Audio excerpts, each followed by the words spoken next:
Yeah. What about Sheldon? Sheldon is he got a new job actually, like in another pharma company. So he's starting Oh, okay, this sweet. Monday. This Monday he's Okay. gonna start, but he's also gonna be working from home only. Right now he's Oh, working in a okay. pharmacy, so he has to actually Okay. go there. But Okay. yeah, for now he's just working at home. He's gonna be starting to Mm. work from home. Okay. Okay. Yeah. And what about Richa? Richa is fine. Like she came in this weekend. Her elder sister just delivered a baby on Friday, 2 days back. Oh, nice. Yeah. Sweet. So they're gonna go visit like her sister today, but Mm. she's not gonna go like in the house and visit her. She's just gonna visit from outside the house. Okay. Okay. There's a Okay. newborn, so they're thinking like 1 or 2 months, let the newborn get their shots and everything, and you know, Okay. immunity is higher instead of taking the risk. Mm. Yeah. Okay. She's fine. She actually came in yesterday and she cut my hair, so it's fully trimmed and shit. Yeah. Buzz cut. Yeah. Like it's getting hotter here, so at least for a Yeah. month, like I just thought of just removing everything and then let it grow from there. In a month, it should grow back. End of June. Yeah. I'm actually waiting for this wedding thing to get over to get that cut. I've Oh, been okay. strictly told to not get that cut. So this wedding Yeah. thing is happening for sure in September. Yeah, even Gino was telling me like it might be hard for her to come. Yeah. Most probably in August. What's up? What's up? Yo, What's up? What's up? brother. You had a haircut again? Yeah, like I was just telling. So my brother's girlfriend, like she came in yesterday, Richa, and she cut my hair. Oh, nice. Buzz cut the shit out of it. So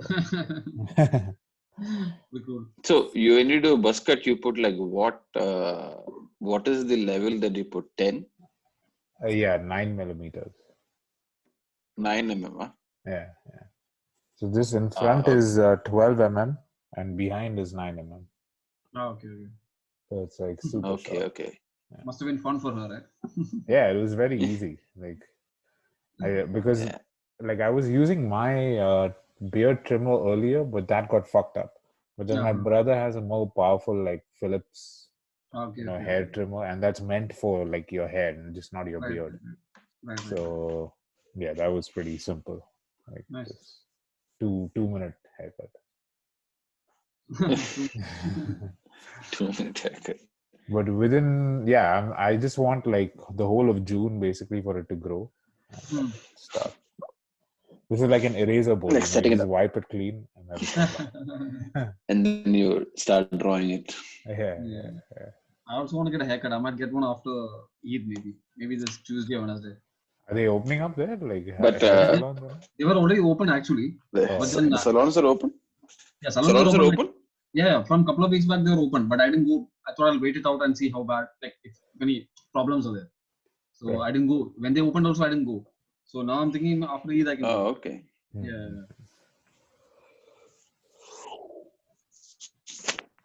I think over here also after Eid, they will probably start opening up everything. That's Yeah. what I've heard now. But I Yeah, think here yeah, they they kind I of started. think have if to.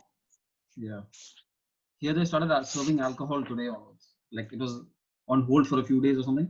Like so now again you can get alcohol in the bars and restaurants. No, no, I'm not sure bars are open. uh, Restaurants are open. Restaurants are open. I'm not sure about bars. Yeah. no, but then what are like the safety norms over there? Right now they're saying 30%, as in all restaurants and malls and all shops shall be like 30% of normal capacity. Meaning whatever the shop was designed for, they can have like 30% of that. Right. And in the restaurants they should have they should designate which seats can people sit on and which seat people can't sit on. As in if you go to a restaurant here, right? Some chairs will have Right. many chairs will be blocked off. Like 70% of the chairs should be stuck with a sticker saying you can't sit here. So you can sit on the Yeah. seat where like the 1.5 or 2 meter distancing is available. Cool. Yeah. That'll be boring, but if you don't know, people can go here. Right. No, but at least business will run, dude. Yeah, it's already too late here, man. It's already too late. As it is like businesses are hammered. As in, they're hammered very bad. Like, in a way that it won't recover for many years from now.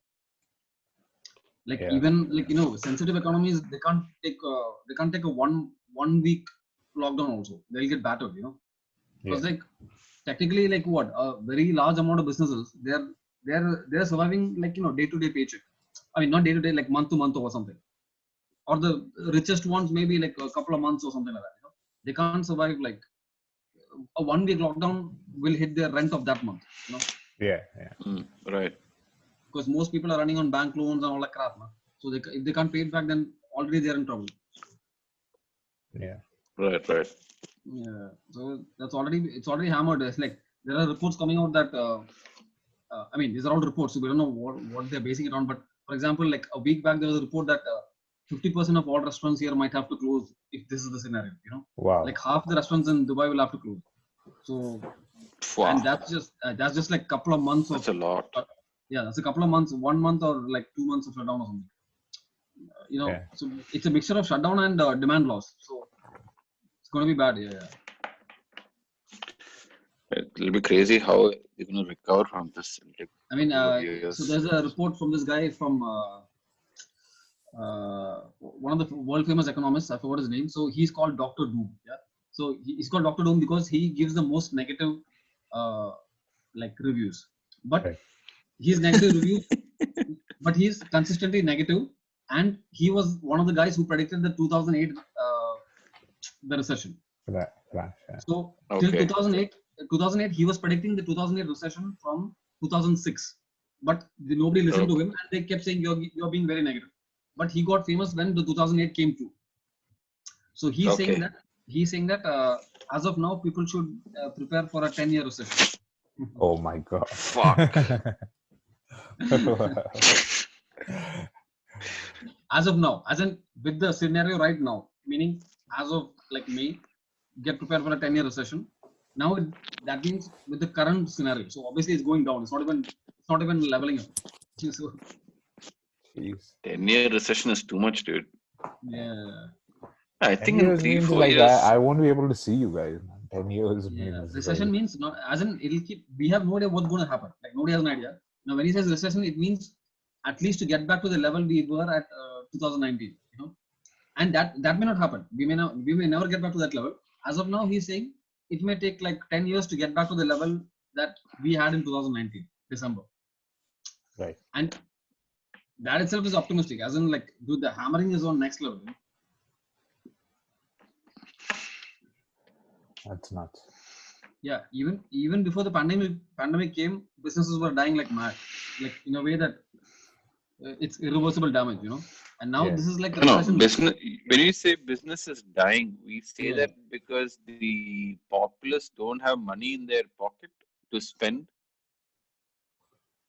No, not just that. Like people were leaving, like especially the Middle East situation, right? For example, when the oil prices fell down in 2000. See, for example, most countries have not recovered from the 2008 recession itself. From the 2008 recession, everyone is being like when they were hit, Right. most countries never got back to the productivity or without debt. The countries that Right. got back to that level were also with a high level of debt. Meaning Okay. they're literally printing out money or for products and services that's not there. So with that, some Okay. countries got to that level, but most of them were still limping. Then Okay. when in 2014 the oil price fell, like it was a warning. Like you can't do this much further. You can't even printing money won't be of much use to you. Okay. So from 2014, 15, 16, it's been downward. Okay. Like as in downwards, as in this way of living cannot continue further. Like you got to find some other way. Correct. Like Correct. that way. Yeah. So meaning the GDP may have been growing, but it's not growing in the traditional way. It's like even if it was growing. Now it's a whole new world, man. It's back to square one. We start from the beginning. We start from agriculture. What is this? What does that do? We are uncharted territory. Uncharted Yeah. Yeah. waters. Well, the thing We'd is have to that start like from. the hotel industry, like they employ so many people, Yeah, true, true. and so many industries are linked to the hotel industry. So Yeah, true, true. yeah, All this it's hotels, tourism, airlines, like absolutely battered. Like in yeah, a, it's like a bloodshed. It's like nothing is remaining, nothing is left. Like yeah, no hope, nothing. Because as it is, their bottom line has been hit. Now they don't know when they can open. Even if they open in a few months, people won't come because everyone is scared. No one has money. So this is basically exposing all the problems that we had structurally, all the problems that were there, and it was not exposed. It's exposing it. Yeah. Now it's You know, just out in the open. yeah. out in the open. Yeah, you can't hide anymore. As in, way too many hotels, way too many air flights. Yeah, I mean, Yeah, one thing going ahead for flights, we don't know whether tickets are going to be more expensive than they were before, or they're going to be dead cheap. yeah, true, true, true. Like we just don't No, know. it would be expensive because it's like both sides, right? To maintain low number of people, you have to put higher ticket prices to Yeah, at least break even. yeah, that's And there, if you but put high then there is prices, then no customers will not be take it. guarantee for demand though. You don't even know how Yeah, many Yeah, people yeah. are going to fly. yeah, demand will definitely drop. Yeah, Yeah, because even the US lost like what 40 million people. Like 40 million people got unemployed in like what couple of months. yeah, 40 million. Yeah. So, so like 40 million people can't afford to travel now. Now yeah, that so that's a loss. That I mean, and that's in the US. So imagine the rest of the world. So basically, demand will not be there for people who are not earning. Who are not yeah. earning, they will not move from their place. Yeah, So so we don't know like how airlines are going to react to that, whether yeah, they'll now, the, because of less yeah. demand, the prices will fall, or because they have to make up for that less demand, they're going to charge like crazy. Yeah. You The don't thing really is, know. Yeah, that's what. So most likely it will be. I think most likely it will be expensive because see, it's very difficult to maintain an airplane. It's very expensive. So Yeah, there's a minimum yeah. charge that goes into maintaining an airplane, and one good thing, jet fuel is cheaper now, right? yeah, So jet fuel is cheaper now because oil pretty much crashed, yeah, and they're saying because of lack of demand, the airports they might start charging less fees for planes Less. right, yeah, to land Yeah. and take it. But again, now the thing is they want like the middle seat of flights to be empty, right? So to maintain social distancing. yeah, So Okay. already Ryanair CEO said that's not possible. Like the yeah, Ryanair CEO, he's like that's just stupid. It's not going to work. yeah, Nobody else has commented, but I think it's stupid. It's just not going to work. You need to break even on a plane. You can't just keep a seat empty. You know, yeah, yeah, like for sure, yeah, yeah. So then the Ryanair CEO, he's the first one who said like it's just stupid. You can't do social distancing on an airplane. Every seat has to be filled. So no, because you're taking out basically like 1/6 of the flight is yeah, gone. true, true, true. If you're just gonna if one row is just left empty, Yeah. One one sixth sixth or of the flight one is gone. third. Well, one No, third would be if there were only three rows. There depending on are the size six of the rows. flight. Yeah, depending on the size of the flight. Assuming 3+3. No, because there will be if it is a six-seater row, then Yeah. it will be one third. Yeah, mostly the smallest Because one are two like two two plus seats will three or be out, right? Yeah. yeah, mostly it will be 2+3 or 3+3. Yeah. Like No, the smallest ones are I think there's a 3+3, there is a 3+3+3, and there is 3+4+3. Yeah. Three yeah. plus Then four the is smallest plus one. three is at the big, Yeah, big the smallest Airbus one will ones. Yeah, be the the big one. smallest one will be the 2+3. You have two Yeah. on one side and three on the other side. Yeah. Yeah. Yeah. 2+3, 3+3. Yeah, Like most That domestic is flight, that most is of the a flights in the world are 3+3. Most yeah, of them. three. Yeah, yeah. most are 3+3. Yeah, most are three plus That's three. the So that's A320s. Yeah. It's only yeah. So the that's like international, yeah, the giant yeah, ones, which The are three, the four, three. yeah, 757 and the yeah. 777. Most are Yeah. 3+3. So that's like 2 by But it doesn't 6, make sense for them 1 by 12. Yeah. to have that in law, like having one row, because anyways, airplanes might be the safest way to travel because they're Yeah, gonna test you. Like as soon as you get in, you're gonna be tested temperature yeah, wise yeah. and all that. You know, so most likely you'll be fine. So it No, doesn't the make sense problem to is just leave one row empty. even if you are the problem is this is asymptomatic. So you might not have the fever, but you might be carrying this. That cannot be tested No, immediately. no, they need to So develop a good test. Yeah, Right now, they don't have a test. Right now, they don't have a test that can give immediate results. yeah, But if they develop a test, exactly. Yeah, if they have a test, at Yeah, that point, if okay. that test comes through, yeah, definitely. Yeah, but if they are not able to, and they want, and governments are adamant that they want minimum distancing, then the 2 seats will have to be borne by the other 4 passengers. Yeah. So that's Hmm. like another income, another No, like I another. think what they would do is that now, say for example, you have one row for 3 seats. Total 6 seats, three in left side, three in right side. Yeah, So the balance two middle seat, the ticket charge for that one will be divided by two and put on the other two persons sitting on the either side. So that way they could make up for that seat. So the price will go higher. yeah, that's what Yeah. I'm saying. They have to be, the other 2 seats will have to be borne by the other 4 people, because the seat is still there, Yeah, and the other two seats will be borne by other four people. Yeah, yeah, so that has to be there. So the thing is, airlines can't reduce too much. Even if no, even if but then airports reduce their fees of landing and all that crap, it's still not going to be help much. But like, help much. Like for example, like there was a report like a week or two back, airports are getting screwed. Airports, because the airport's main income is the duty free shopping, and then some government right, stuff. So the duty free shopping is pretty much zero now. Yeah. So right, right. now nobody knows how. I don't even know how airports are surviving. For even leaving airlines, airports, okay, obviously they are critical infrastructure, so government will help them, but they are having no income of their own right now. So it's the Right, right. government putting in cash to, To like, maintain. yeah. So now if people don't have cash, they are not going to do duty free shopping. So now government will have to support airports also, not only airlines. Yeah. And how is the government going to do that? Where's the funding for the government? Yeah, as it is, printing is going to next level. US just Yeah. printed Yeah. $3 trillion. Yeah. Yeah. They're gonna have another stimulus package, 3 trillion. Yeah. It's madness. Another? It's already two, right? It's No, Or as two two in now. plus Another three? they, three is they coming. planned for Yeah. three. They planned for three right now, as in all total plan of So three. that means See, their total GDP is five. about 22 No, total trillion. three right now. Total Yeah. three right now. Right? Their GDP is about 22 trillion. They'll Yeah, have 5 trillion in debt just by these 2 months.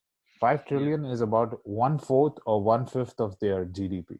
That's true, true. 20% will be in debt. Just 2 months added on. Yeah, just 2 months, and they already have a high debt, right? They already Yeah. have some of the debt. They already Yeah, have they like have 19 massive trillion deficit. in debt. Yeah, and then Australia has some. In today's newspaper it is there that Australia has 200% household debt. So, Wow. which is one of the largest in the world already without any stimulus. Right. So these countries who have already large amount of debt, they'll get screwed. Yeah. As in Dude, what's their the money won't situation have of much. Canada, dude? It's fine. I mean, here they've introduced a 500 or 600 billion dollar stimulus Mm, package. But then again, Yeah, but in we don't terms of have the debt and all that, population. Yeah, we don't have the population of the US, so it's uh, fine. Like, on a per head basis, it's fine. It's manageable. But again, like I said earlier, they're sort of just swiping it with a giant credit card, true. And the because thing is, the in the US is future the we have to pay for all this. true. And the thing is, the US has the largest like GDP in the world, right? Like at 2022 trillion, I Yeah, think they are like 1/3 or 1/4 of world GDP. So yeah, if the right? US does not, so they are the ones who are basically creating demand for the world. In the yeah, whole world, they are basically the ones who create 25% demand, or like let's say 25 to 40% demand is from their side. So if the US doesn't buy stuff, then China stops making stuff, yeah, and then all the countries who make stuff, they stop making stuff. So the GDP goes from US buying and the other guys making. So yeah. like uh, when Yeah, I US mean, gets screwed, consumerism is like Ultimately, a religion. if demand goes down, then supply will stop eventually. yeah. So the major demand is US. Not out of 200 countries, the demand is coming from one country. Yeah, Nobody buys like the US.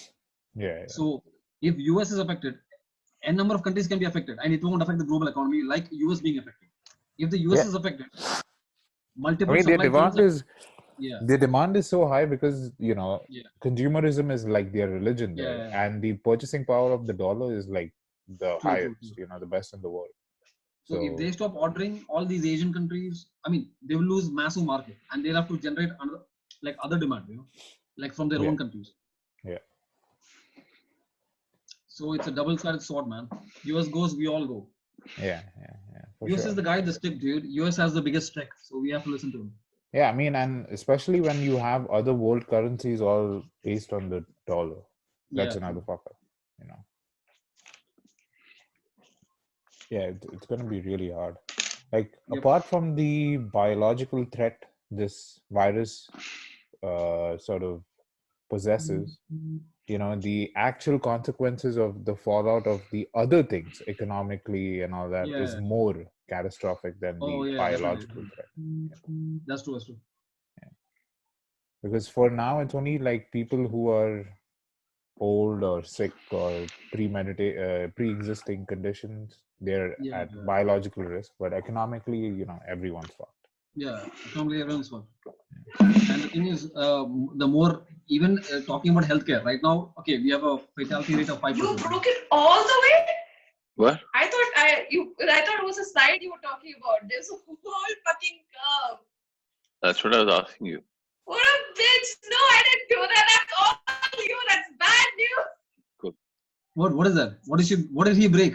Yeah, what did he break?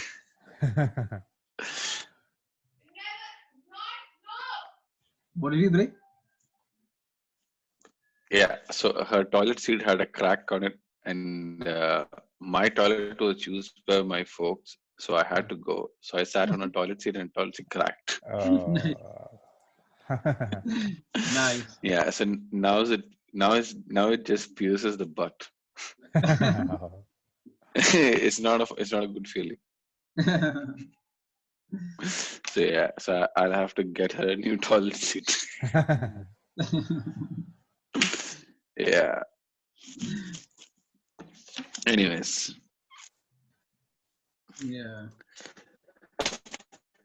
So yeah, Weird times, man. prepare Really for more weird times. sadness and despair, man. Yeah. There's Prepare still like for 6 more months dude, to go in this year. I think and Canada will make it through, dude. I mean, hopefully, like, because again, Like like of everything is all the supported by countries, I feel everything here is supported by the tax system. Yeah, it's like how much tax you pay is how much you get. So right now, right. like we're paying a lot of tax. Canada is one of the highest taxes in the world. So we're paying a lot of tax and we're getting the benefits. Everyone's getting a check weekly and all that. But now there is this whole huge void which they're filled in stimulus package. But it's again gonna only be it's gonna increase in higher debt Okay. and like higher taxes in the future. So eventually we'll only be paying for it, but now the question is how much. No, but the problem is that you guys are taking 500 billion. Yeah. The US is taking 5 trillion. Yeah. Yeah, but then your population is 30 million. Yeah. Right? Yeah, I mean they have a lot more people, so That's 10% of US is. They have 300,000, 300 million. So that means 300 like million. 30%, Yeah. 10%. Yeah. But not everyone So gets that. 10. So with their stimulus package, they're planning to sort of bail out everyone from the individual level to the large corporation level. Whereas Canada, we are not bailing out the large or the medium-sized corporations. Like small businesses and individuals get most of the money. The larger corporations have to, take Fair it out. losses. Yeah. Because in the US, like they sort of, I don't know, it's weird with them, but they want to bail out large corporations like The large all the time, corporations. all the time. Yeah, So all the time. these millionaires make a lot of money. And then the other problem is that these large corporations, buy stock buying back. Like, so essentially the corporation is under loss. They sell millions of their stocks at like flat slash prices where investors are losing money because they bought it for this much but it's being sold for this much. And then the company, once they get bailed out by the government with fresh money from the public, they go use that money to buy the stocks back at the lowest possible at a lower price. And then it goes up again. So they make their money. Like the corporations never lose that money. Corporate America always makes that money back because they are selling their stock at a loss initially, but then getting bailed out by public money and then buying the stock at the lowest possible value to then get increased to increase their own profit. So the corporations never lose in this whole Right. crazy, vicious cycle. Only taxpayer losing money. Yeah, and the taxpayer loses money, and the taxpayers don't see the money because the corporations, what they tell the government is that if you bail us out, we can employ people, but then they don't do that.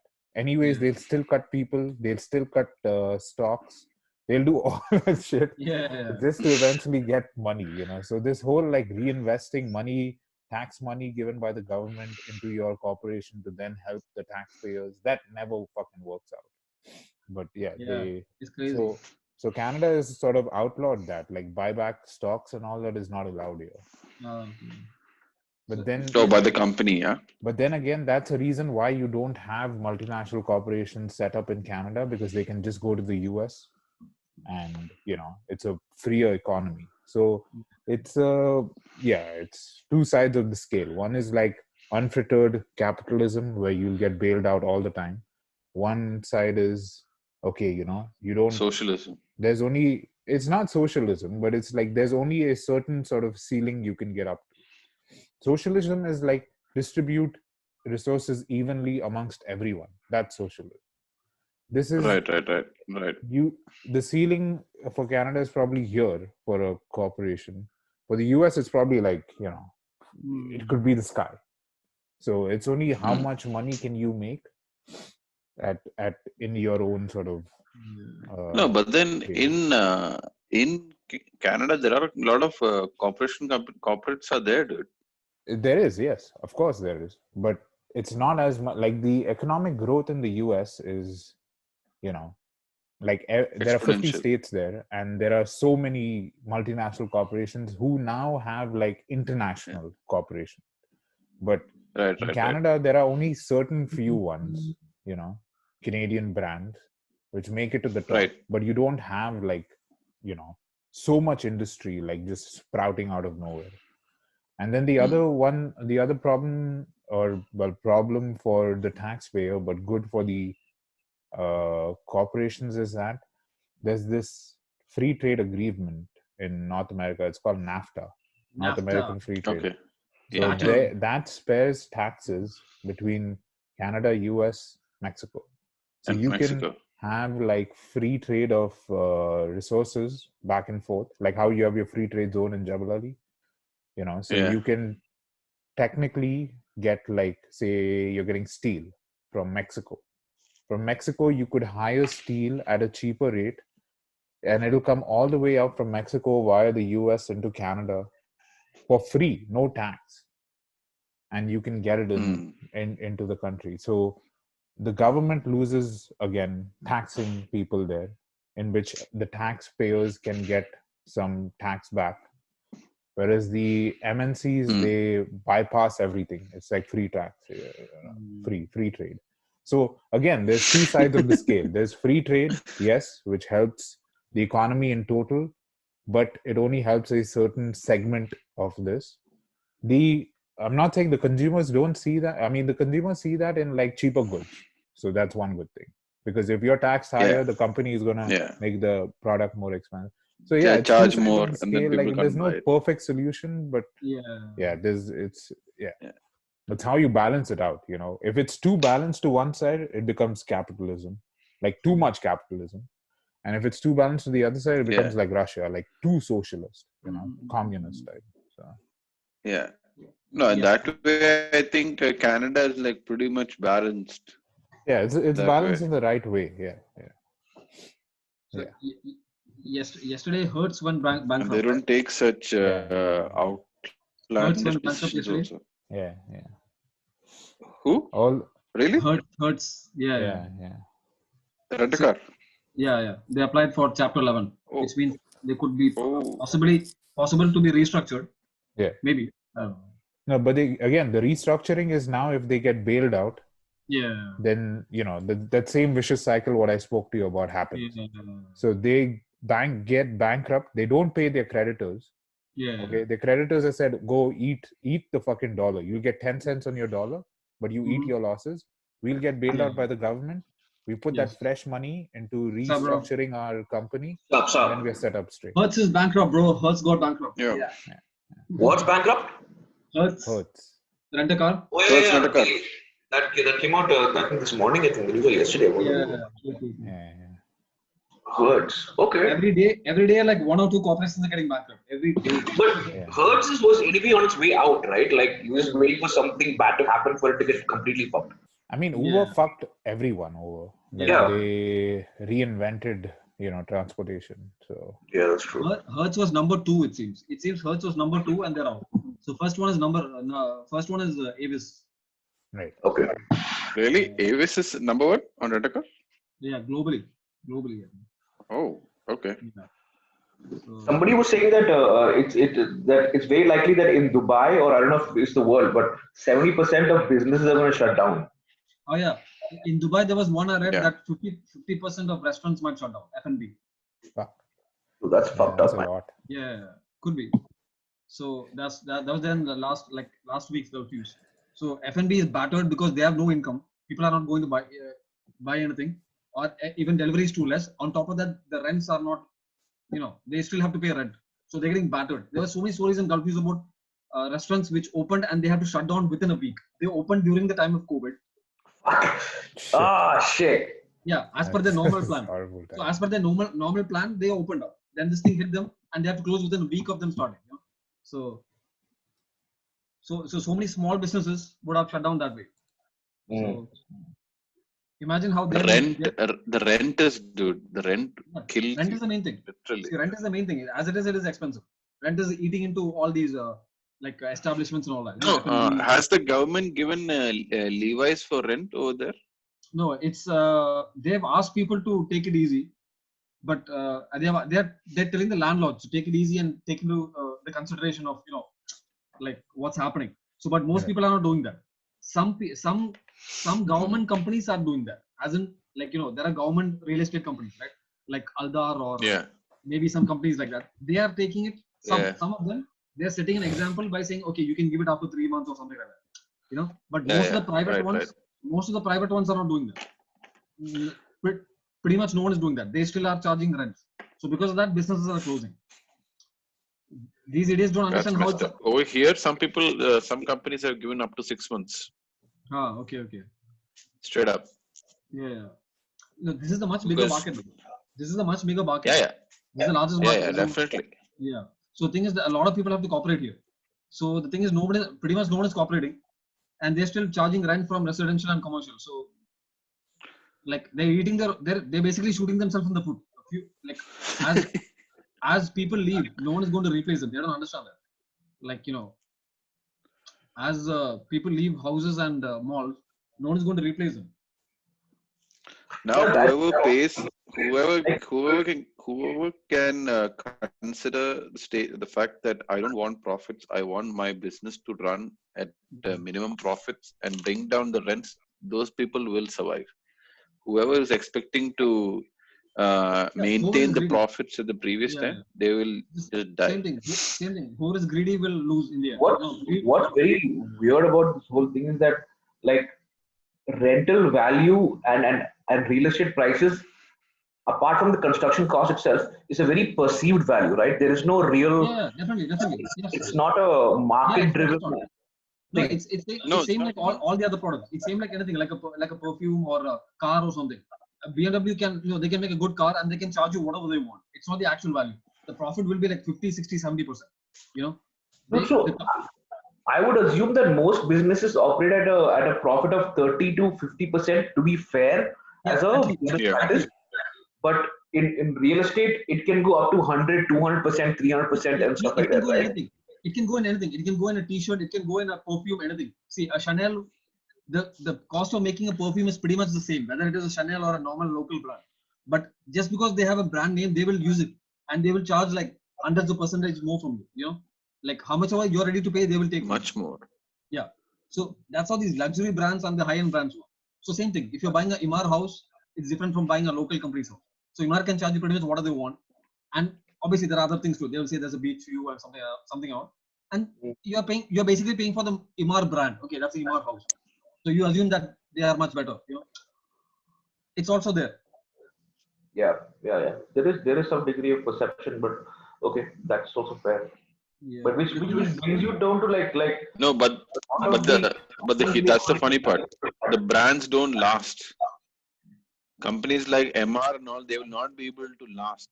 Other than the smaller company, the unknown companies, they will be able to last because they have been always giving it a consistently lower price. No, So see, their it depends on profit the margins market. would be less. No, it depends on the market. See, in a market like the Gulf, there are only 2 or 3 companies in each country. Imar is everything, Akil is everything, or Dubai Property is everything. There are like 5 or 6 guys who can survive because they have government backing. They're basically government. They Yeah, can never of crash. course. They can never crash. From the government. Right. Yeah, so they can never crash. Whatever happens, they will be saved in the end. In these markets. Other matured markets, okay, maybe. Like whatever. Like if you go to Bangalore, you want to buy a house from Brigade Properties, they're going to charge you more. Like true. yeah. So that's how like Now, brands work. did you check out that place, that hotel, Avi?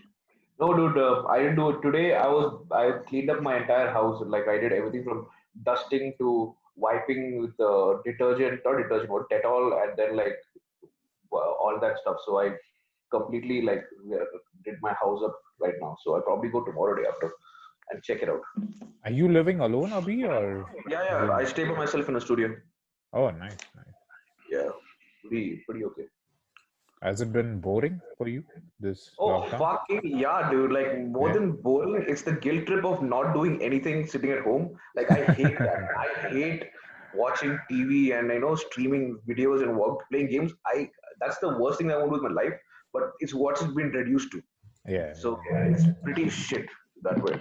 But whatever. At least I have my kitchen so I can like cook stuff and like be happy. But yeah, that's it. I mean, living alone, it might be like, living in your own bubble. Like, it must be frustrating as fuck. It's very frustrating because like also like before the lockdown ended, it was like I couldn't meet colleagues, I couldn't meet friends, I couldn't like step out to like even shop. So it was like it was house arrest. It was like it was a bad trip. Welcome to the new normal, huh? It's a new normal. That's not gonna be. I'm not gonna do this anymore, man. I'd rather die. I'd rather like step out and get shot by the cops. Like, this might be. It feels like this might be like how it is when we colonize Mars for the first time. All of us will be in our little pods. Like this might as well be another planet. See, we might as well be in different spaces. Android, like we're gonna have Android sex slaves for sure. Yeah. But imagine this is. That better happen. No, imagine this is 2120, and we are on 4 different planets. Yeah, I mean, that's why I've been going out, man. Like I like over here it's sort of relaxed rules now, but I can't sit at home. Like, I can be one of those Americans. Like, just fucking go out, fuck it. Like, fuck the rules. Yeah, fuck the police. I can't do it anymore. Like, I take my precautions. I'm away from everyone and all that. As long as you're safe, you should be fine. It's not like the virus is in the air. Like, you'll just get fucking infected. Did you just cut your head like? Yeah, today? Since yesterday. Yeah. So I was just telling these guys, like, Sheldon's girlfriend came over last night, and like Sheldon has this pretty sweet sort of Philips, hair remover. So yeah, I just told her, like, just go crazy, just fucking shave it all off. Yeah, so I got it down to like this is 12 mm. Okay. Yeah, it looks neatly done. Yeah, full crew cut, and but my face looks gigantic. It doesn't help that my camera is down there. Like your jaw is bigger than your forehead. That's cool. Yeah, it looks really big. Yeah, I have one of those nose cams. I'm looking down at it. Oh, okay. Yeah, it's not the eye level cam. It's like looking down at it. But this is on your laptop or the iPad? This is on my laptop. I'm at home. Like today, I actually still wanted to go out and like smoke, but it's fine. It was raining in Dubai. Like this a few hours ago. It was raining. It rained for about half an hour. Yeah. Really? Some areas, right? Some areas. Well, yeah, some for sure. So I It's think the cloud seeding. No, that's good though. That's good. It is pretty heavy. So I saw some videos on Instagram. I don't think it rained here. I'm not sure. I mean, it's peak summer, so thank God for rain. No, that's a cloud seeding. No? They're doing cloud seeding. Oh, really? Yeah. How are they putting cloud seeding at this time too? I don't get it. They've been doing that. No, they've been doing. They've been doing They a always lot. do that, man. Yeah. Let's see how these things go. Yeah, just don't get hit by that rain. Yeah, that I don't know what it's mercury rain. We have one more minute. No, there's no problem with the rain. It's the same thing, dude. Oh, There's no issue. There's no issue with the rain. Really? Dude, isn't that acid rain? No, that's not acid rain. What? Acid rain is totally different, bro. Acid rain is when rain mixes with like smog, pollution. Yeah, when this nitrates in the air is when you get acid Yeah. rain. This is just they're just basically doing the same thing as natural rain, except they put some silver iodide or something. It's some silver ions. Basically, they put silver ions and they make the rain happen. There's nothing wrong with the rain. Acid rain is different. Really? Yeah. Yeah. Just read about cloud seeding. They use basic ion. I will check it out. I will definitely check it out. Acid rain has nothing to do with cloud seeding. Keep your links. Okay. Yeah, because everyone in Dubai is getting hit by the rain. They would be dead by now. Like and they've been doing cloud seeding here for like 20 years. Yeah. They've been doing it for a very long time, dude. Yeah, they started. Like they will say that they're going to they pray for rain and then do cloud seed and the rain comes. Wow. That's the biggest scam, dude. That was the biggest scam. No, but they've been vocal about it. Nowadays they've been vocal about it. Last 2 years they always put in the newspaper. They're like, Yeah. That's the bomb. Yeah, which one? There's one called the Killing Joke. Or like not killing joke. Like The when 1992 one. in this one I think it's set in an alternate universe or like in ancient time because these guys have like samurai. Batman Ninja. Batman Ninja. Yeah. Have you seen that? Yeah, of course. It's there on Netflix. It's pretty good. oh, it's on Netflix, huh? Oh, Yeah. It's Batman, Nightwing. Everybody is there, and against that monkey. What is the name? Grudge? No, Grood. Oh, okay, I didn't see that. Grood, then Penguin, Joker. But Joker is brilliant in that, huh? Yeah. I saw the old one, the Batman animated series, the 1992 or 93 one. Oh, the one which used to come on Cartoon Network. I think so, yeah. Oh yeah. Yeah, I That's downloaded the whole series. It's pretty great. You have to catch Batman and the Ninja Turtle crossover universe. It is too cool. Oh yeah, Really? There is one like that? Batman and what? Ninja Turtles. Ninja Turtles. Oh, okay. Batman Ninja Turtle. Wow. Yeah, it's too cool. Like both they fight Krang and Shredder. It's too cool. Nice. It's funny and like it's damn nice. Yeah. I don't have it on my drive, but if I do, I'll. I got it from. Anyone up for some Skittles? Yo, I have extra from my side. Eminem. Skittles, dude. The sour ones. Yeah. Sorrows. Dude, I really miss like going out and like having onion rings and shit. That's Yeah, I miss eating outside, man, for sure. Like, diet food is the shit, man. fuck. Not going to be there anymore, dude. Yeah. Welcome to the new normal. Yeah. Like getting a good shawarma from outside or something, you know. Wow, I miss that shit. Yeah. This will be life for the next 20 years, bro. Yeah. Yeah. Dude, but my shawarma joint is still open. So, Yeah. I don't know about The you shawarma guys. is open here. But Shawarmas Yeah. are open here, but it's open. yeah, shawarmas are open. So, that's okay. Yeah. Yeah. Maybe the one. Probably I like know go- it's not. Probably like sitting, eating in. Yeah, we can eat in. Some of them are in Sharjah. The outside ones are also open. I'm not sure about Dubai. Right. Basically, the 30% capacity thing. Yeah. Yeah, I mean, restaurants won't be able to function. 30% capacity is no way. Yeah, it's To too less for break them. even Yeah, per night, I'm sure you need to have like at least 50 to 60%. definitely. 30% is too less for the profit margin also. Like Yeah, yeah, all the space they have will be empty. All the facilities. It can't last. yeah. I don't know what's going to happen. See, either you have to raise prices of your food and Yeah. in turn lose customers, or you have to deal with 30% capacity and hopefully your brand of goodwill sort of goes up and there's more takeouts and shit like that. Yeah. Like, it's a lose-lose situation. Yeah, it's lose. Yeah. Like I saw in South Korea and all these guys like test, like they take your temperature and shit like at the table you're at. Yeah, no, they're doing it here. They're doing it here also. As in, like Right. when you come in, they just put a laser thing on your head and they'll Right, give you gloves. So basically, in the restaurants here, we have to wear gloves and mask is okay. Mask you have to wear anyway, and you have to wear gloves and they'll immediately take your temperature with a laser thermometer. So I don't know how effective that is, but right. yeah, at least they get your temperature. So we don't know if you are infected or not, but obviously we'll get at least get a temperature reading. Like basic stuff. Yeah. I mean, that's the best they can do right now. So It's weird, man. yeah. Like Eating this in is testing and not all is going to like lead to some sort of a different type of discrimination. Yeah, there will be discrimination here. It'll creep up. Yeah.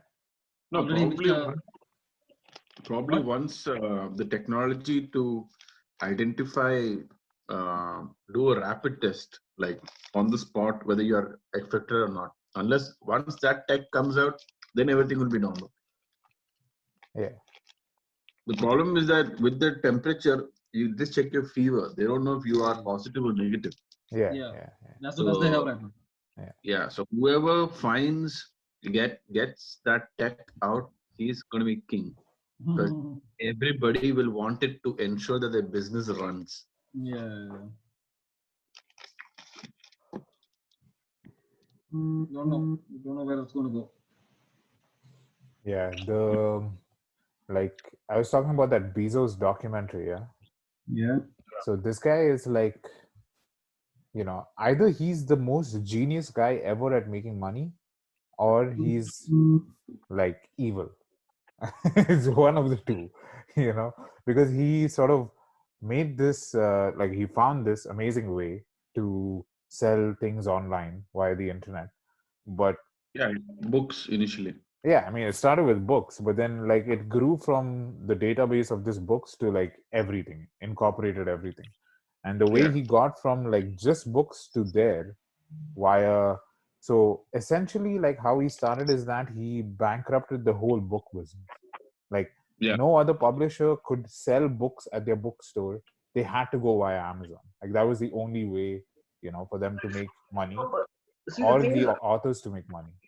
is it he didn't hold a gun against a publisher's head to say you cannot sell it in bookstores anymore. Right? It's just that his technology happens to be a lot more efficient and people want it more than they want books. Like, is it the market demand that made Amazon? Yeah, I mean that's true, but like, so the thing with like antitrust litigation is that first Bezos, he started out with books, and then once it got big enough, he could literally sell books at a loss, so that it drives other publishers out of business because they can't keep up with his might. So once you're selling things at a loss and it drives everyone else out of business, then they have to come under your umbrella, and sell via you.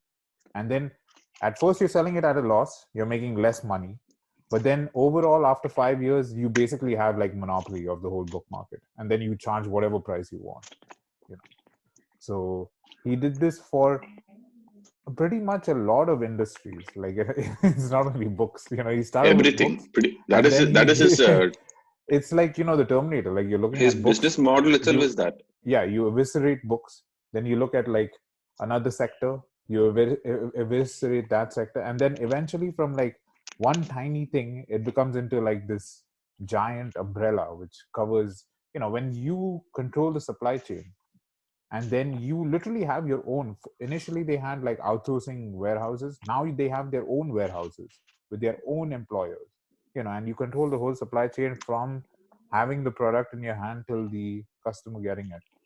Like it's Also, what's amazing is that they don't have direct competition like yeah, globally. yeah, There is like local Yeah. players, but there is nobody who can fuck them like head to head at even Yeah. today, which is kind of strange. Like how is it that nobody has been able to like make another Amazon? yeah. I mean, like before Amazon, Walmart was the Amazon, but Walmart just didn't have that reach of the internet. It was just like you had their public brick and mortar stores. You had to go to Walmart, buy the shit, and then go home. But yeah, Amazon, why the internet is like, so that's what Yeah. I like. It's hard to say whether this guy is either the best ever at making money, like he's just this genius, or he's like this crazy evil guy. I mean, No, how but much money is enough, man? Like how much? How much yeah. do you need?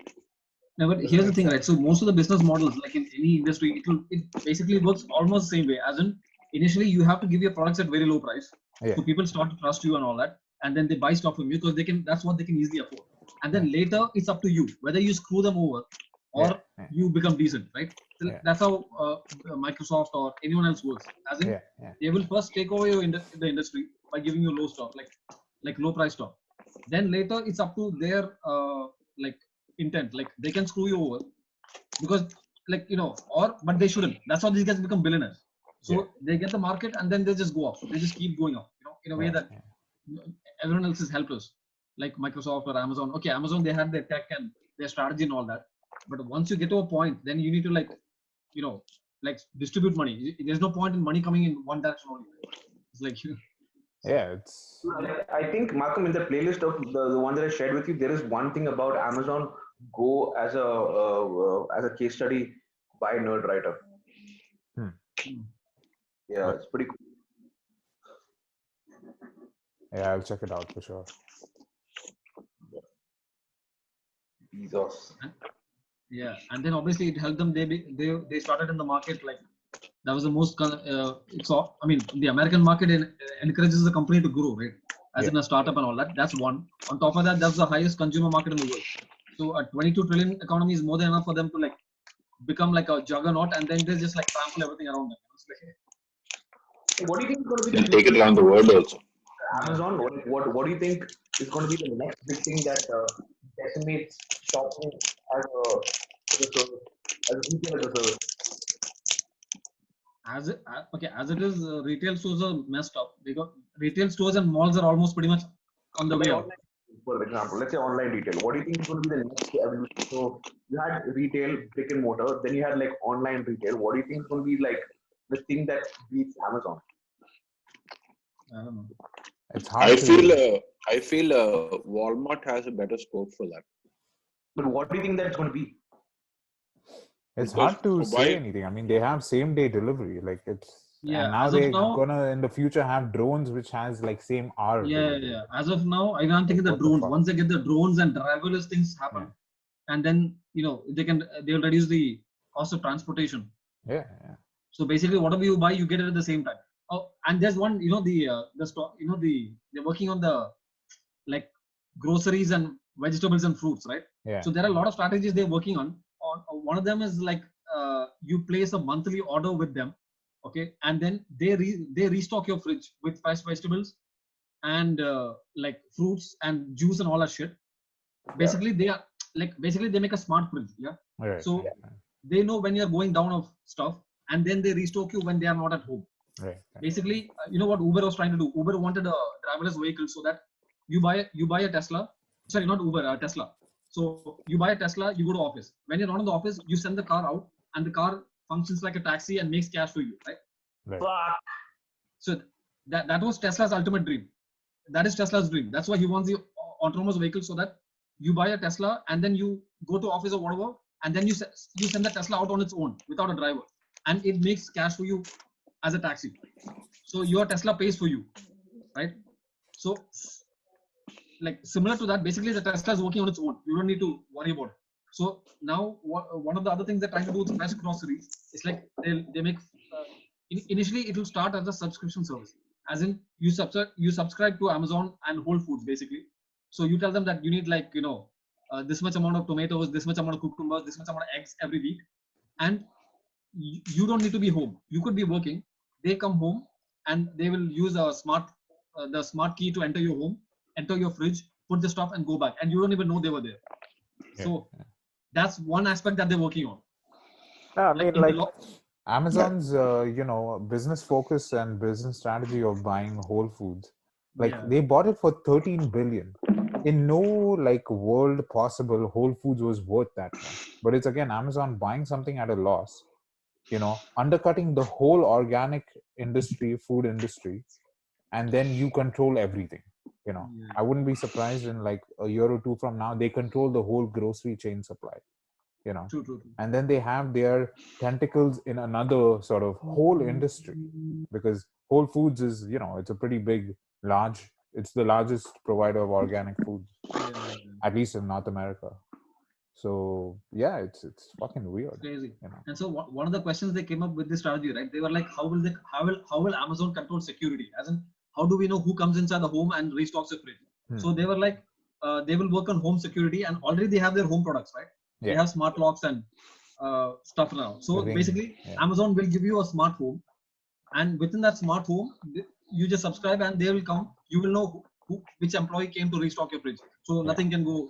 There's no crime. There's no robbery and all that shit. So you have a smart home from Amazon, then you restock your fridge from Amazon. You are like, Yeah. Well, in my city, in Mississauga, like in the last Mississauga and Toronto, in the last 2 years, 2 giant Amazon warehouses have come in Mississauga, Toronto, and now there's another one which is going to come in, like in the next year or two, and they're going to test out like drone deliveries. So, like in the next year or two. So once they have like same hour, like you fucking buy it at work, and by the time you're home, you'll have a drone, and drones are obviously much more safer than people, no matter how good the person is, and you don't have to pay a drone. So yeah, they will control everything. Like it's fucking, yeah. I don't know whether it's mad genius or it's evil. Like it's hard to comprehend. genius is evil, bro. If there was no such thing as money, it would be mad genius. Yeah. If the concept of money didn't exist, mad genius. But since money No, exists, but then, it's evil. but you are seeing it from a money perspective, right? You leave the money aspect of things. That's what I said yesterday. No, but Like, money drives money, everything. these guys. Money No, drives no, but these, innovation. no, money does. Necessity drives innovation, dude. Now, in order to necessity, yes, lower but the money dictates it. Money dictates Dude. necessity. No, that's what I'm saying. There should be a balance, right? So definitely money. Nobody's going to do anything without money, right? For sure. Doesn't matter who it is. Unless there's a motivation, you're not going to do it. Whether it's money or gold or whatever. But then say, if there's an opportunity to make money, so then it should be considered as the opportunity comes first, then the money comes second. So now what? Now, for example, delivering something for home. If he is able to do that by drones, that's a tech that is available. He's incorporating that into his business. So he is able to eliminate the fact that you need an actual human being to whom you have to pay wages. You remove that element out of there. Instead of you've just put one drone in place of him, and you make more profits out of that. That is any businessman would consider in that way. That tech No, is that's available. fine. I agree with that. Okay. Like that is fine. But then the way he got to that, because these delivery men who he has, he's not employing them. They're subcontractors who don't have any benefits whatsoever. If they meet with an accident on their way delivering an Amazon package, Amazon is not liable for that. That it's up to down to that subcontractor. So when you're undercutting people like that and you're paying them like literally pennies what they're worth, the delivery what they're doing, and undercutting them when you're not liable for anything and you don't pay corporate tax on top of that, like it's evil on top of evil on top of evil.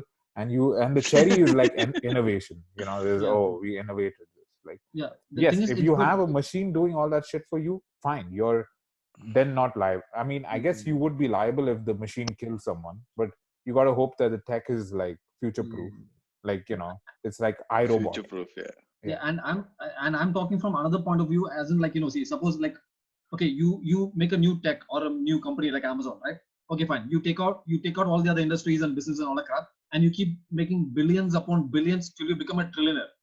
So the thing is, you're basically taking cash from pretty much most of the people. Fine, you deserve it. Like you did awesome tech and all that. But the thing is, you're driving pretty. No one else can work now. No one else can like basically make a living also. Yeah. So what's the point in you become a trillionaire when you're just taking money in one direction and you're not recirculating it back into the economy? Yeah. So Exactly. There's a point of responsibility. Okay, you decide how much cash you want. Once you reach there, throw the cash back into the economy. It's like how how patents work or something. You invent something, you can make money off it for like what 10 years or something like that, or 20 years. Then it becomes it belongs to everyone. So a similar thing should be there for billionaires. Okay, you make up to like what 10 years or something like that. Then you understand, right? You can't just keep on making money in one direction. It doesn't work that way. Yeah, for sure. I mean, so like getting rich is directly proportionate to other people getting poor. You are getting rich at the expense of other people getting poor. That's just fact of money. Okay, there's limited amount of money. One person gets rich, other person gets poor automatically. When the income inequality is so much that there's going to be in the next 5 years a world first trillionaire, and 30% of the workforce is unemployed now. Like that disparity has to wake up some sort of a there should Even be now, some sort of a flat wealth tax. That doesn't mean like if you are a billionaire you have to pay taxes more than everyone else, but like there has to be a breaking point to which like okay you have to be accountable for how much money you hold. Like this is the world can't keep going like this. Yeah, it doesn't work that way. Yeah, so it's even crazy. now, like the disparity is so bad, it doesn't really make sense. I mean, like the top 4 or 5 guys, they own like what 25 to 50% of the world's wealth or something. I don't know, some mad amount. It doesn't make sense. Like what five people own everything. Like why is everyone else living? Why are like 7.5 billion people alive? Like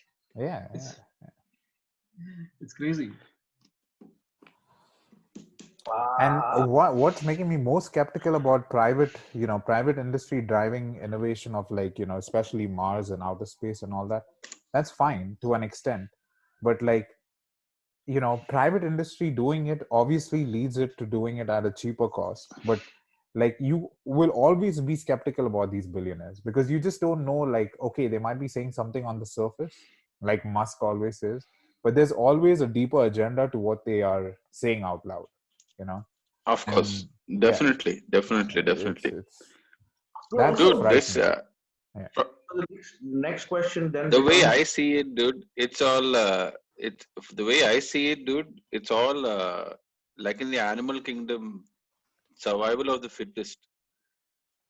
Whoever and these guys are survival of the fittest means to an extent, this is what it is. At the moment, he is on top of the food chain. No, but we are not talking only about that. See, the thing is, there are every single issue of the planet stems into this. For example, okay, now you are let's say you are into like natural resources like mining or something. So now you have a mining company, right? So now you are in a country. Let's say the country has like 10 million people, and you are the mining company's owner.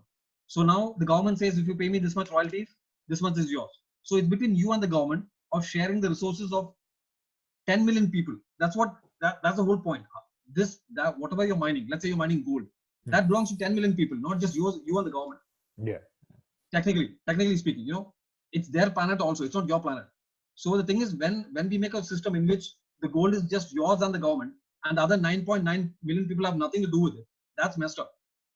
That's what we're trying to say. It's like all these natural resources that a few people are taking belongs to the planet, not to them. Just because there's a flawed system doesn't mean that's the problem with capitalism. You're the biggest sort of controversy is this Keystone pipeline. Okay, there's a giant pipeline from oil pipeline from Alberta going all the way down to the US. Okay, and they're carrying a lot of crude oil from this is like dirty oil from like dirty crude mines in Alberta. So what happens is that capitalism provides the entrepreneur, the businessman, to go set up his oil mining field, extract oil, sell it down to the US. That's fine. But then any sort of a social ramification when it leads to like fracking and fucking up the environment, oil leaking into water, poisoning the water system, and then people getting poisoned on top of that, leading to like random explosions of, land cracking and all that. You can literally burn land, and that affects the population in general. Then the cleanup bill is given to the government. Okay, it's the government. Okay, now you guys have to clean this up. The capitalist entrepreneur will be like, okay, we are a limited liable company, LLC, so we cannot take this on top of our head to have this bill cleaned up.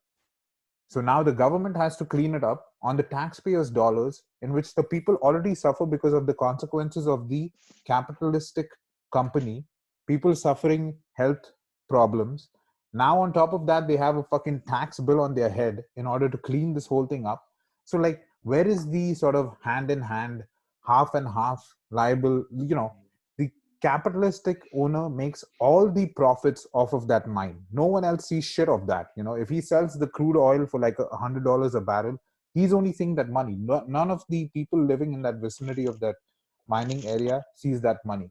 But if there's any problem with that place, which there is, obviously it's coal mining, that comes on the the taxpayer's head. So where is the where's the fairness in that? Where's the fairness in this unfettered capitalistic world? Like this is the problem with the world over. You're fucking up the environment at the cost of others, and then the other people have to take that cost on top of their head for the long term. Yeah, true. Basically, I mean, what I'm trying to say, what I'm also trying to say is like, see, it's an imperfect world, but the thing is, we have to try to like, tilt the balance. So the thing is, the imperfection is in a way that it's like it just like doesn't even make sense right now. Like 5 people have everything, and it doesn't make sense. How did it come to this? Yeah, there has to be. The world has always been this way. The kings, all whatever, they have everything, and nobody else has something. But now we are not that stupid anymore, right? So now we are all aware. So how can we like balance it? Like how can the guy sitting on the top understand that there's no point in just having everything? What is the point? But that's a problem. Like the people who have the power and the money will never give it up. Like, I mean, that's... Yeah. The problem is, look, the big concern I feel is that the likes of Bezos, Zuckerberg, Tesla, Musk, and those guys were able to innovate at a time when those technologies were easily accessible to them as individuals to design the product, right? Definitely, yeah. That's true. Where like it's impossible for one individual to sit in his basement and create the next future technology, or will they always require from now on require a huge ass team with billions in investment to create an idea? So like today, gaming, earlier it was in the 70s, it was very easy to create like a tic-tac-toe game on your system, basic coding. Today, to build a game, you spend roughly $20 million to create this intense game with an engine or whatever, right? So my big concern is that, like, how do the new entrepreneurs with great ideas even break through this monopoly to create the next big unicorn? Because technology has reached such a stage that you can't be a one-man army to at least design a prototype and let it hit the market, in the first place. So excessive innovation through big companies might stifle smaller innovation or the next game changer because of the sheer amount of why to even get it off the ground. That's that is going to be there, because what product becomes successful is see, the thing is, we as a race, or as humans, we will never be ready. We'll now be ready for the next product. When we see the next product, we simply can't understand what that is. Like we will shut it down. Like we will say that's not the next product. The thing is, why we are having this innovation in a slow phase manner is because is like a lot of politics comes into play, right? The guy there may be two. Okay, let's say there are the same, like Tesla and Edison. Why do we know Edison, and how did Tesla fall down? Because the government was supporting Edison, and all his games and all that crap, So the thing is, there might be a better guy than Tesla out there, than Musk. There is definitely a guy better than Bezos out there, but these guys never got to grow off the ground because they were shut down at the initial stages itself. So that's always going to happen. We can't do anything about it. That's how people are, So other than that, also there should be some kind of responsibility between, like, see, people are not going to be responsible on their own. It's not going to happen. You just can't expect people to be responsible and okay, you know what? After I get 10 billion, all the other cash I'll give to people. That's not going to happen. There has to be some sort of regulation. So that's where the government is coming. They don't want to regulate because they are happy. Like their pockets are filled, so they're cool. It's like two people, the government and the corporations, making themselves happy. Yeah. And so, Well, the problem is that, like, in the last 50 years or 70 years, since the world, education is more accessible to the world in general, globalization has been, part of the world. Like, inequality. So, one thing which brought people out of poverty was education, right? You educate people, get them off, they get work and all, they get hired, they find they're out of poverty. But then from getting into the middle class and then going into the upper class, and then the super wealthy, the gap between the super wealthy and the upper class is even bigger, and then the upper class and the middle class is even bigger, because people, like, once they sort of discover that education and educating your children and putting more effort into educating your children would then lead to their lives sort of helping. So in one way, education got people out of poverty, but now it also is a reason for enlarging the inequality gap, if you know what I mean. Like, because all the people who did who sort of got educated will always hold on to that, like, being educated, we are supposed to be part of the upper sort of class true. as compared to the other uneducated people. So people who don't have, like, college degrees and who aren't very well educated enough will never see high paying jobs, just based on their work itself, like based on how much, what employers are looking for to pay people according to their work needs. And like how we are now discovering that the most sort of the riskiest jobs are the most low paying jobs, like serving the public in any sort of municipality, bus drivers, restaurateurs, any of that. They are the most low paying jobs, but the most uneducated of people get it. So, like, the inequality again then widens more and more. So with COVID-19, that's the same thing. Like, people who can work from home are probably the more sort of privileged, educated classes of people, but the uneducated or unprivileged classes are the ones who are going to face it even more. So this inequality is only going to widen, like, even more and more and more. And then another thing, Steve, for example, there will always be people who can never contribute to the economy. Like, for example, let's say we are like 7.5 billion people right now, right? So roughly 1 billion, maybe more. Okay, I'm just going to keep it at 1 billion. 1 billion people don't have access to food and water, right? At least 1 billion people. So this 1 billion people, what do we do? See, even if you give them food and water, they can't contribute, because obviously you can't have a forever expanding economy. Your economy is finite. It's not an infinite thing, right? It depends upon resources that you have. Let's say that the economy is built for 6.5 billion people in the current scenario, right? And there is 1 billion people outside of it who have no food and water. So now what are we supposed to do? Like, shouldn't we take care of them, or should we not take care of them because they are not contributing? You understand? So that's where these people are completely left out to die. Basically, we just left them out to die. So nobody cares about the people without food and water, and we don't know them because they are not working, or we don't see them in school or something like that. So what happens to people like that? Only a organized entity can take care of that. Individuals, okay, we can do something, but only an organized entity like a government or some charity or something like that, only they can do something. So this awareness should be brought into people. Like, it's not only about climbing the ladder. Like, okay, you get your bachelor's degree, you get a master's degree. Okay, fine. What about the two other people who don't have food and water right next to you? That's your part. That's a problem. Like, that should be brought into people. Like, we are not supposed to just like go up getting degrees. We should look sideways and help people with the other stuff. So that is not incorporated into us. Like, survival of the fittest, like what Jitin said, survival of the fittest makes sense in, like, the animal kingdom, and that's fine. That works. Yes.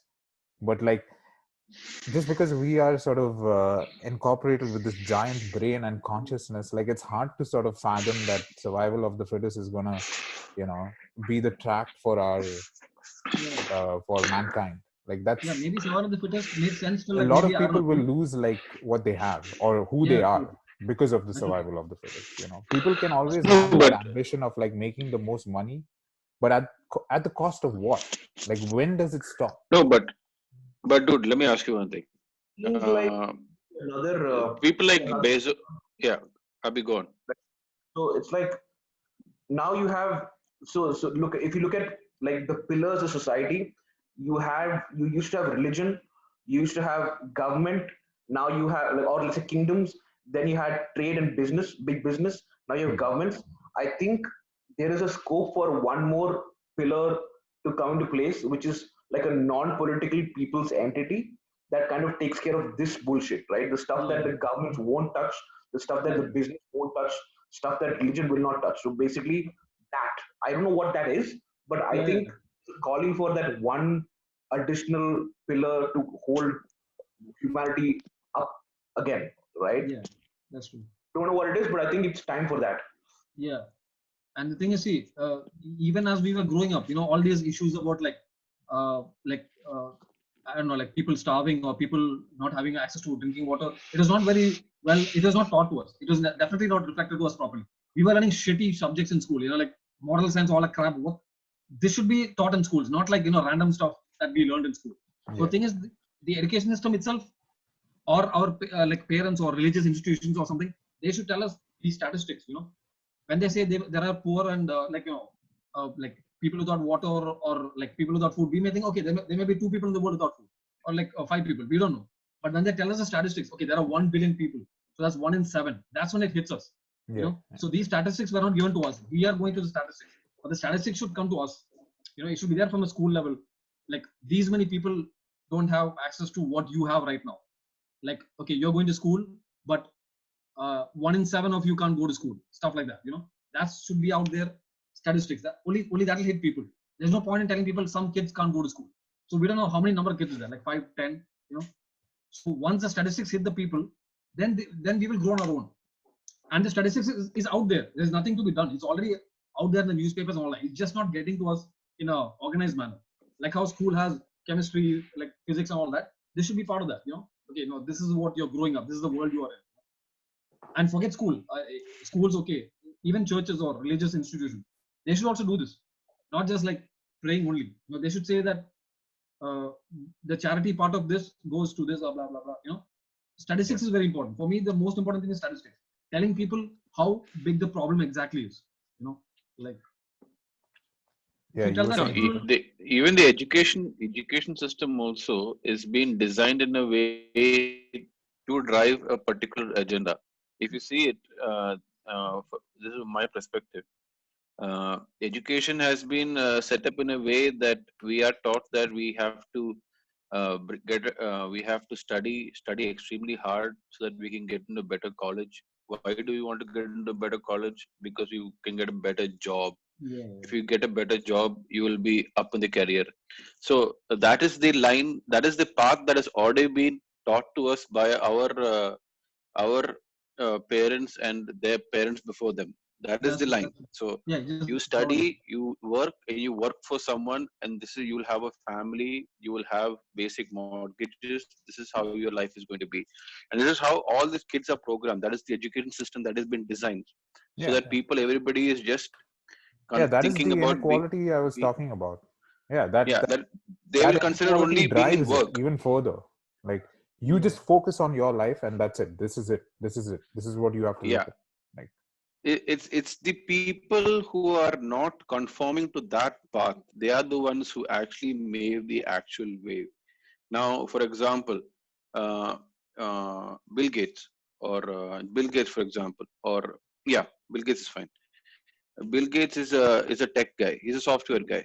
Just like Bill Gates, there are lots of software guys also. okay, 1 minute. But There's why like did only there's less than a minute left in this, so I'll just cut it and redo it. cool, cool.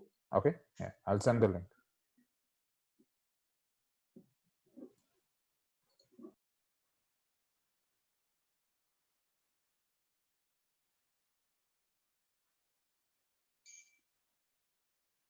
Yo, Yeah.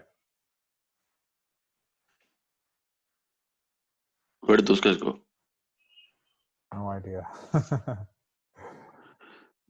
Yeah, I don't know when they changed this to 40 minutes. Yeah. I think they put it back to 40 minutes because now there's a lot of traffic on Zoom. Probably, yeah. Yeah. I wonder how these guys make money though. Like, I guess now 40 minutes you upgrade to the plan, you make money, but otherwise, how? Yeah, exactly. No, it's definitely subscription, dude. Yeah. But it's really funny that the initial video conference used to be Skype, but then Zoom just came out from the side and just zoomed past them. Yeah. I mean, Skype has the Infrastructure, everything. yeah. They were like there for like I just don't know if 15 Skype years, has 15, these 17 multi years. people though. Which one? Skype doesn't have like having multi people, like a lot of people, right? It's only one-on-one.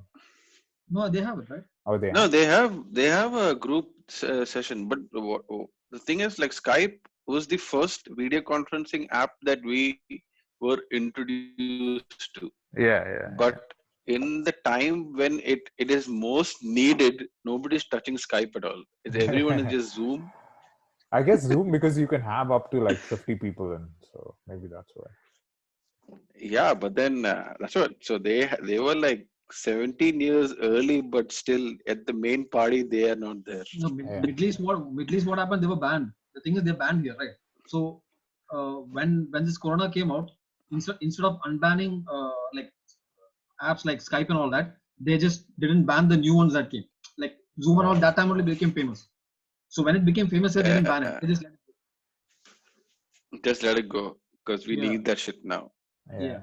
But they still didn't. They didn't unban the ones they banned before, like Skype and all that. Right. Right. But I mean, that shit, they need to like lift that shit, man. Especially Yeah, WhatsApp and all. Like, fuck. It's ridiculous. You gotta allow that, man. Can't do anything. Like I don't know. These guys are mad. I don't know what they're doing. The thing is, they have this type. how does WhatsApp make money? WhatsApp, it doesn't have to make money. Their whole point is data for them. Data mining. Yeah. WhatsApp is owned by Facebook, man. Like, they don't give a shit whether they make money or not. It's just WhatsApp has, I think, about 2 billion users. So that's a lot of fucking people. Yeah. So what I was saying earlier was that people like Bill Gates or Zuckerberg, they are one of the million people of that same profession who stood out on top because they had a particular idea which they developed, which brought in, and the money came through. Definitely. So why not everybody be with Zuckerberg? That is one question. No, only Zuckerberg can be Zuckerberg. That's agreed.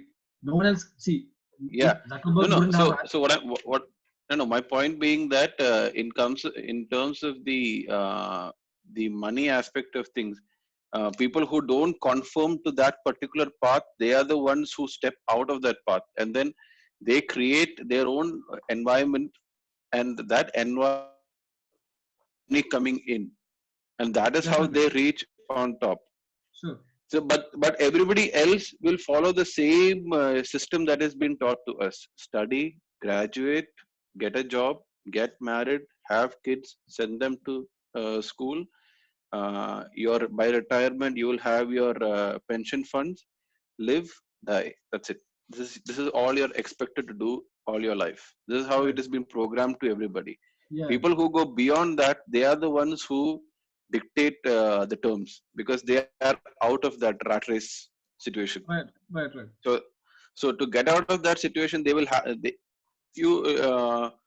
they all have a particular idea which they develop on, and then they just scale that particular business. Now Bezos, for example, he started with the bookcase, the bookstore thing, and then basically it became a selling platform. So what all can he sell? Then he started selling pretty much everything. Then he just started scaling everything. So unless you don't have that idea to develop on, it's just everybody's just in the same path to do it. No, definitely the importance of an individual cannot be undermined. Like what Bezos did is very important, or like what Zuckerberg did or Tesla did. It is, no one is questioning that. Their intelligence is unmatchable. Only they can pull off. No other human being could probably pull. If we didn't have them, probably Facebook could be, if Zuckerberg didn't start Facebook, maybe Facebook might come like after 50 years, maybe. No, but Facebook, before Facebook there was MySpace, and then something else was there. No, that's not the point. Orkut Like, or something like yeah, that. the point is, yeah, the point is like any new, even if it's like a new technology, not just Facebook. Like let's say Musk or whatever. Like whatever they did is very important. Like that cannot be taken from them. But the thing is, when there are individuals like this, the owners must be, see, they are the ones who can work. No one else can understand what's going on also, right? They understood that there is a pattern. They understood there's a pattern in the way the world works. They deflected that pattern, made it work towards them, and now they are billionaires, soon to be trillionaires. So they are the ones who can do something. Others are idiots. So if someone needs to give money back to the people, it's them, no one else. Yeah, of course. Yeah, that's what we're trying to say. And there's one more thing, dude. They do not, all these billionaires, they don't have like 100 billion in liquid cash. We know that. We know that. That's very clear to all of us. But obviously they have way more than, like, you understand? Yeah. They're not like saying they in have their league, liquid cash, what they have, because everybody's based, Jeff Bezos will become a billionaire because Amazon valuation will go up. Then he will become a billionaire. No, that is understood. But even then, they'll have billions in liquid cash, right? See, if a guy has, so they are the ones who can distribute more. In the end, it's them only. They're not saying that. Of course. They're not saying Bezos has 140 billion in liquid cash, and it's not just that. Of course. And it's not just that liquid cash also. He can even give, like, like the CSR, the corporate social responsibility. Corporate social responsibility. He doesn't have to give cash itself. He can use the technology for his own good. He can deliver. Yeah, he can definitely. If you are ready to, let's say I'm ready to give water to someone. He can take that water using his drones and give it to who wants it. There are so many ways to make it happen. Of course. Like develop. You can develop the society that your institution is working in. Yeah, but the whole point is they are the ones who can do something. The whole point is they are the ones, because they are the smart ones. The other 90% of people are idiots. They are the smart ones because of which they reach there, which is why they need to do this. No one else can do it. And they are on such a high, on a top position, that they know how the world works or how the infrastructure is. I mean, basically, see, Bezos owns infrastructure. He basically, like, from the factory that produces something till your home, he owns everything in between. So he can easily use that to the advantage of the people who don't have it, rather than you or me. Well, one thing with Amazon is that, one big thing why they get away with it is, not paying corporate tax. Like, that's a big thing, like being based geographically, because most of the headquarters is in the US. They have 2 headquarters, and geographically based in one region, but then everything is stored in some offshore accounts where nothing can be taxed. That's another thing. Crazy thing, because you're using American roads to get the product from wherever, the warehouse to the customer. You're using American roads, but you're not paying any tax on it. Like, there's someone who's made those roads out of money. Like, it's not just like, taxpayer money. Yeah. So again, the taxpayer takes this bill on their head, in which corporations can still profit off the taxpayer, in which they are selling commodities to the taxpayer. So the bill eventually is on all of our heads, whereas the corporations just make, like, huge chunks of markup profit on it, because it doesn't take anything for Amazon to buy a commodity. For them, it's all a wholesale. For them, you buy in bulk by the millions, but you're making markup profits on each individual item in which you're not paying tax. The tax system is broken. Tax system is broken. And even when we talk about natural resources, right, there is like how we were talking about gold before, like talk about mineral water, right? So how do these industries like Nestle and all these like idiots happen? They make deals with these shady governments. They get access to water which is not theirs. All right. So they take water, they put in a bottle, and they sell it for like what, 1,000% profit or something. Markup, it's fucking nuts. They're selling the people's water back to them. It's not their water. So that's the point. So that's where. So when we think about Nestle, they are a brilliant company. So they're able to make 1,000% profit by selling the people's water from their own wells back to them. So how this affects the people? Like they're using water now. People don't have water in their wells, so they have to buy Nestle water. So this kind of shady business needs to stop. That's what we're talking about. You know, that is corporates gone. Yeah, That's capitalism. that's a whole other level of this water business. That's a different thing altogether, dude. Exactly. We start from there, and then we can finally get to like Facebook and all. Like, we have to start from the basic resources like water, like gold or whatever it is, you know, and then we get to the other. But we have to start from the most corrupt ones, you know, like for sure. Okay, I want to ask you guys something. Would you want to be a Bezos? Yeah, I mean, sure. Like in theory, of course. Who wouldn't? Definitely, bro. Yeah. Okay. How would you do it? No, see, being a billionaire means you are emotionally corrupt. What I would do is Dude, like, you know, when before he is a billionaire, he was Bezos. He was just a bookstore librarian. But that's what I'm librarian. saying. That's what he was. That's what I'm saying. Like, he started off with a brilliant concept. So he's a genius. But then somewhere it flipped to just evil. Like, this guy is fucking evil. You know? Like, so that's where you Malcolm know, where branded him evil. No, evil genius. No, dude, we are not talking about. Yeah, it's not just Bezos. Batman.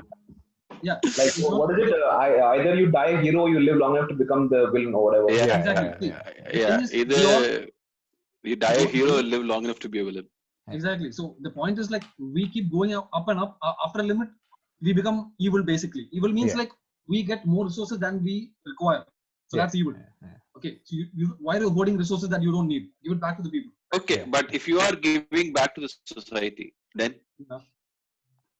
it's very rare, because again, like, people who have that power and money will always hold on to that power and money. Giving it away is not an option. No, see, the reason why they don't give it up, because they are all once your company goes public, you can never bring down the share value. So they will always want to expand to keep that thing going up. Yeah, that's what they'll never give it up. There's one way how you can make money of these guys. You can actually make money of this guy. Now, we all know that Amazon is going to be bigger by 2026. So on proportionally, Bezos will become the first trillionaire. So if you invest in purchasing a portion of Amazon, that development also will come to you. So would you consider something like that? Dude, I think, like, are you talking about making cash off Amazon stock or what? Yeah, I'm saying, like, if you have the opportunity to buy Amazon stock right now, okay, you know that it is going to be $1 trillion company in the future. Would you buy that stock? Yeah, if I had cash, why not? Yeah. But that's not what we are talking about. See, that's not on us to make. Like, okay, we are making a solitary sort of decision based on profit for us. But now it's on him, because he has most of the power. We'll have some sort of a dividend, but that's nothing. Like, there's no power in that. He has most of the power to make his. So that's based on what is your purchasing power. Now, for example, now say you buy whatever you can buy with whatever resources you have, you buy on Amazon. Okay, say you buy X amount of share at this price. Now, would you want Amazon? Now, if Amazon says, okay, we are this $1 billion company, we are going to give out as charity. We're going to give out money here, we're going to give out money there. And that will drive the price that you had purchased the share for. Would you accept that, yes or no? Well, if it comes with like... if it comes... We have to, that's what you're saying. Everyone is part of that. We have to responsibly accept it. Will drop if you do that. Huh? Exactly. The share price, the share value will drop at that price. So they will not do that. They will only want to... Dude, it's not about it's not about giving billions of dollars away at one shot. You have to, like, there is a formula for it. You can't just, we are not saying give billions away. There is a CSR program. You do it in proportion. We are always in proportion. Things should be in proportion only. So would you think that the Bill and Melinda Gates Foundation is a good example of corporate social responsibility, where Microsoft being what it is or what it used to be, it invested a lot of money in saving lives in Africa through the malaria Yeah, vaccination. definitely. I would think that. Yeah. Or Starbucks, for example, where a part of what you buy goes to Yeah, the stuff like that. Yes, definitely. economy. So it's basically corporate social responsibility infused into the product itself. So that becomes a part of the Not value necessarily proposition. only that. Not necessarily only that. That also. That is one part. We have to do everything that we can. See, the thing is, there are so many things to be taken into account. We are not saying give market. We are not that stupid, bro. Come on. We are saying do things in proportion. We are saying do things in proportion. Yeah, what We are you saying guys do are things saying is proportionally. that like the employer or the commodity company is sort of adding on a value to the commodity you purchase, so the customer is absorbing the costs. Like Starbucks, for example, that 5% or whatever goes to charity is basically the customer is paying for that shit. Buyer, the customer is paying for that shit. Yeah. So it's with that, like in 90% of charity cases, the customer is absorbing the cost, which is at no point any risk to these giant corporations. Like starting with CSR, what Ruben was talking about is tax the fuck out of them, man. Like these companies have gone, they are more powerful than countries. Like these companies move a lot of money between different, like all over the world to avoid tax evasion, because they are more powerful. They have more money to. Apple has more fucking cash than a lot of countries combined. It's ridiculous. It's fucking crazy. Why? Because they make amazing iPhones and iPads. Like they have like what 250. You have one. Yeah, and their products are amazing. Don't get me wrong, but like it's up to the company, man. Yeah, it's up to the company to take it on themselves. Two people on this chat has iPhones and Apple products. Yeah. No, it doesn't mean buying an Apple product is bad. It's just that it's not like it's not on the customer. Like, it's never on the customer to make the right decision. No, see, the thing is, there's one of two things, okay? So either Apples can make their iPhones cheaper because they have a huge profit margin. Fine, okay. Or else they have like what, $250 billion. They're sitting on what, 250 billion, 300 billion, $500 billion in liquid cash. Liquid cash. Yeah. Like, what are they doing with this? It's just like they're just putting in the bank so they get the interest on that. Definitely, they can afford to let go of a few $1 billion without letting go of the share market. You can tax the shit out of that. Imagine, like, if you had cash in your house, okay, and no one could touch that cash. Like, if the government takes anything out of that, you would cry, right? So make them cry, man. Make Apple cry. Like, I don't get this. Like, yeah, this is the liquid cash we're talking about. This is like, there are literally maybe trillions of liquid cash that these major companies have. So what are they doing with it? Like, how is it affecting the share price? We're not saying throw away, like, in proportion without affecting your share price. It can be done. It will be done. It is being done. You know, you just need to keep doing that responsibly. It's not like they do it whenever they feel like. See, it applies to us also. It applies on every level. We are not saying that only they are responsible for it. Even we are responsible for it. But they are in a position to make it happen, like, easily, you know, because they are the smart ones. They are the ones who are in charge of, like, pretty much on the top of the chain. It starts with them. If they set an example, okay, fine, yeah. You know, it's more difficult for the average guy to do it because they are kind of stupid and they don't make too much money. Okay, it happens. But those guys, they can make like what a million people could do, probably Bezos could do alone. Yeah. Sorry, not even million, maybe even dozens of millions. Yeah, I mean, the dividends they're just making on cash. Yeah. That is not done by any sort of hard work. That is literally just kept in a fucking bank. That's it. Yeah.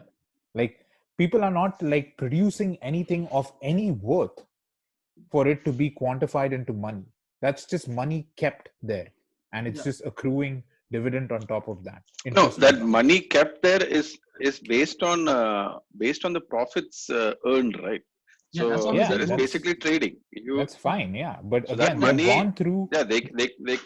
But they've gone through a lot of tax evasion in order to keep that money safe. Yeah, what we are saying is they need to be part of the cycle. It's not, economy is not a straight line. It has to be a cycle. So when they keep all the money on top there without putting it back into the economy, it becomes a straight line.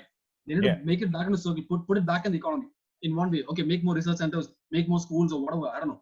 Like, make something, make some other product, but it's just lying there not doing anything. Yeah, but that doesn't, again, why a tax? It doesn't mean that the government should have their hands in everything. Yeah, it's But not just for one. these MNCs, they have to have some sort of a control for them. Yeah. Like it's otherwise, yeah. See, if let's say for example, Apple has like what, like $300 billion in cash. Let's say they take 1 billion out of it, okay, at every interval. Let's say they want 300 billion all the time, okay, and then they take out 1 billion, and then they wait till the 299 becomes 300 billion. Then they take another 1 billion. Even if they do that, that would be a massive change, Yeah. like for the world, like 1 billion. It wouldn't affect the stock price in any way. Yeah. I'm sure they could take out 50 billion and it wouldn't affect the stock price. I mean, Apple is worth $1 trillion, like a by Yeah, the consumer valuation is a products. trillion. By consumer products, these are shit they sell to the consumer, and they're worth $1 trillion. Consumer product. It's fucking crazy, and they put the consumer to pay you're paying a premium for every Apple, product you're using. The consumer has Yeah, to of absorb course. the cost, and Apple makes a crazy markup by people who are fucking dying, jumping out of windows in China to not make iPhones. Yeah, These people and are that's making in, this money. yeah, that's in It's China in the fucked up. manufacturing It's part. fucked up. Yeah. All these raw materials that they're being made are made in like countries where being mined by kids basically. So Yeah. all our smartphones, all our shit is made by little kids who are dying to get those raw materials. So that's where their responsibility starts. At least there, they can make sure that like at least the areas where their stuff is being mined, they can make some schools or make some water wells or something like that. For sure, it can be done. It's not very difficult. But the thing is, imagine if an individual has to do it. Imagine if I'm like, okay, gold is being, okay, let's say diamonds are being made from, I don't know, Congo or something. So I can't just go to Congo and try to do something. It doesn't work that way. But if Apple wants, they can do it immediately. They have the political power, they have the government connections. Like, I want a school, that's it. It will happen in like a month. Even if they just do it geographically also, like even if Apple sort of reinvests in its thing where its bases are California or wherever it is, Yeah. that could work too. Yeah, it's tough, but see, it's tough, but there have to be a step. Like for example, how we are saying the Starbucks thing, right? Okay, so now how companies are trying to be responsible, they take like coffee beans from responsibly sourced fields and all that, like environmentally sustainable fields. So same thing Apple should also do. They're supposed to do it. They make fake reports all like crap, but they're supposed to do it. They need to make sure their raw materials are coming from responsible mines or whatever, yeah, like from source. yeah. I mean, Apple, what they were looking at is that one way to get out of the whole China block is that you move all your manufacturing to India, which then creates a whole like other sect of problems, because then you'll have Indian states fighting amongst each other to give Apple a huge piece of land in which they can build their own factories and all that, and then dictate labor laws and labor terms in how many people. So you'll have like the North fighting the South, where they give land to Apple to hire people. They'll let Apple dictate laws and how we can hire them, how many people we hire, how much we pay them, because India doesn't have any sort of a ceiling on this or floor on this, like how much you can pay people and stuff like that. And then who gets fucked? The people who are going to work there eventually, because they have no other alternative. Hey, I'm getting a job at Apple manufacturing plant. I'm getting paid peanuts per day, but this is it. Apple has basically bargained with the best country possible, or within the country, the best state possible, to get this much land in order to make the cheapest product at the cheapest possible rate. So they have just sort of moved all their problems from China to India with a whole new other set of problems, which will then only be a problem to the social, the people over there, the economy over there, the social network over there. But is that finalized? No, it's not finalized, but happening. This is their long-term plan. Like what I read on that is Trump has not allowed that. It told, I mean, Trump 30 wants million it to people be are America only. in the US. Yeah, yeah. America only, but that No, but then creates another set of problems. No, but then, dude, 30 million people are unemployed, and factories are being sent to other countries, and that will benefit that country, in terms of unemployment. Yeah. Those guys will get employed. So, yeah, unless it is that, because if it is made in USA, that shit's going to be expensive. Yeah, it will be. Yeah, because again, things are taxed. on the different, and then the tax is just passed on to the customer. The tax is never, ever, ever absorbed by the company, which that is how again, every do you want business to works. make but that is the problem with business in general. It's both sides of the scale, like business first law is profit, no matter what business you're in, is profit. Exactly. Yeah. So, but there has to be a, tip. There has to be sort of a balance. You can't have profit like profit initiative just through the roof, and everything else is like whatever, can be ignored, swept under the rug. We just like outsource your problems wherever in the world, creating different problems. Can you imagine if this shit moves to India and then the other problems that arise with it? Like, it would undercut every other manufacturing industry in India, which then results in other commodities being fucked over, So So it basically, changes when something of that scale comes into it changes the way your economy runs. Yeah. So, and now basically because of all these structural problems, we are facing all this COVID destruction in a matter of months. The virus came, and in a couple of months, nobody has anything. Nobody has anything. Like 40%, 40 million unemployed US, like hundreds of millions around the world. In a couple of months, everyone's life is destroyed. So basically, we all were living by the thread. That's something to actually think about, dude. Like the whole world talking about so much things. Just 3 months ago, it was all good, but in 90 days, and the world is fucked. It's fucked up. Yeah, it's weird. And people still want rent. Think about that. People still want rent. Like so interestingly about this, right?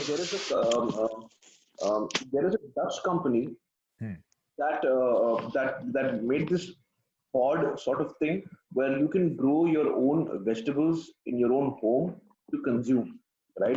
So one of the big problems that like an economy collapsing is that bare minimum. How do you get nutrition to the cities, right? Now, this particular product to me seems like something that will completely change the way we look at food distribution as a way of sustaining large amounts of population in any part of the world. So include that with things like like home water purification and desalination, right? These three things, if you put it in the hands of individual people like with non-renewable energy, like renewable energy sources, then you're radically changing the way people live or even choose to work. Because once you give every individual enough capital to invest in their own food at home, then you're changing how many people are going to be dependent on large corporations for their daily, for work. Because if the essentials are taken care of, food, water, and shelter, then beings are completely free to do what the fuck they want and choose whether they want to work for a big corporation or not. Exactly. That's it. So if you empower humanity to just and declare it like a basic human right, with the ability for each person to create their own nutrition and shelter, then you're living in a humanity 3.0. Where I mean, once we have food, water, education, and possibly the internet covered, basic needs, then we're set.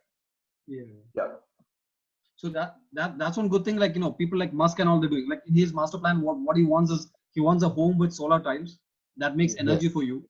That charge things like that. Yeah, even Musk's younger sister, she's also looking into this very, very seriously. She wants to create, urban farming and what's it called, vertical farming and stuff like vertical that. Farming, yeah. Right. So that hydroponic farming also. Hydroponic farming. So if you can get this into like individual houses, then I think it's a completely different situation. Of course, then that'll be cool. They should, those are the products we need. Like those are the products that should be distributed. Yeah, if you can sort that out, I think you pretty much sorted. Like everything else becomes incidental and trivial. So like if there is a large collapse, people are not going to die, and get fucked. Yeah.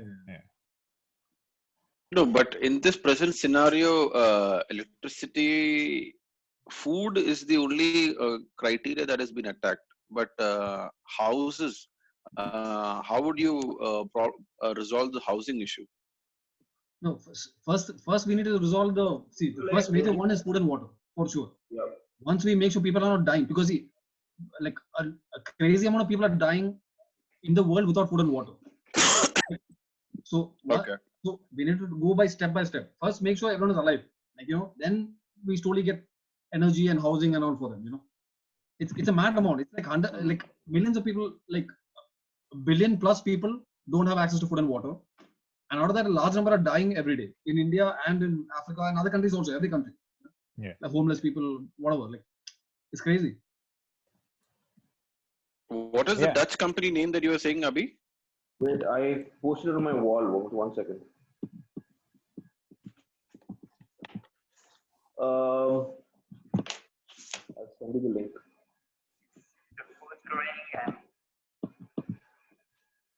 It's called Future Blink. That's a Pierre Nibart. 1 second. I'll just.